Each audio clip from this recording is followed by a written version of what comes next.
এটার মডেলটা হচ্ছে V198। আচ্ছা 15,500 টাকা আমাদের রেগুলার প্রাইস ছিল। আচ্ছা 3 পিসের স্টক, 3 পিসের স্টক শেষ করব, এই 3 পিস একেবারে হোলসেল রেটে দিব। ওকে মানে যাকে বলে একটা নিলে যে দাম রাখতাম এখন 500 পিস নিলেও একই দাম রাখবো। আচ্ছা দেখি একেবারে বাটার রেটে দিব। এটার প্রাইস দিব আজকে অনলি 14,200 টাকা ভাই। ভাই 200 বাদ দেন না। আচ্ছা ঠিক আছে, যারা এই ড্রোন নিবেন কোনো দামাদামি করবেন না, 13,800 টাকা রাখবো। 13,800 টাকা রাখবো এই ড্রোন, জিপিএস সহ বাস্কেটবল ড্রোন।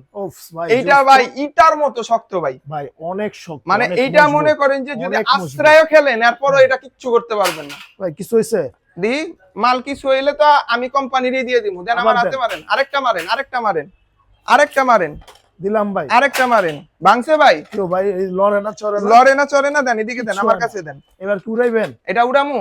যদি এই মাল আজকে উড়ে আপনার ভিউয়ার্সটা প্রমাণ তো পাইবো যে মাল 100% ওকে। দেন আরেকবার ফালানো আপনার দরকার। এই যে দেখেন আমি এটা অন করলাম, লাইটই বন্ধ হয়নি, আবার এই যে এমনি ফালাইলাম, পড়ছে কি ও ভাই স্প্রিং করে দিই। স্প্রিং এটা হচ্ছে মনে করেন যে বুলেটের মতো চলবো ভাই। এই যে কানেক্ট করলাম না ভাই, জায়গা থেকে উড়বো। আরে ভাই রকেট। এইটা হচ্ছে পুঁটি মাছের জান ভাই। আরে খাই এইটা দিয়ে হচ্ছে বাস্কেটবলের মতো খেলবেন। আবার কি জানেন, স্টেবল, মানে এই জায়গায় থাকবে ভাই। আচ্ছা কোনো নড়বো না চলবে না, একদম এই জায়গায় স্টেবল থাকবে। আচ্ছা মডেলটা কিন্তু আমাদের স্টকে মাত্র 5 পিস আছে। যারা নিবেন প্রাইস রাখবো কত জানেন?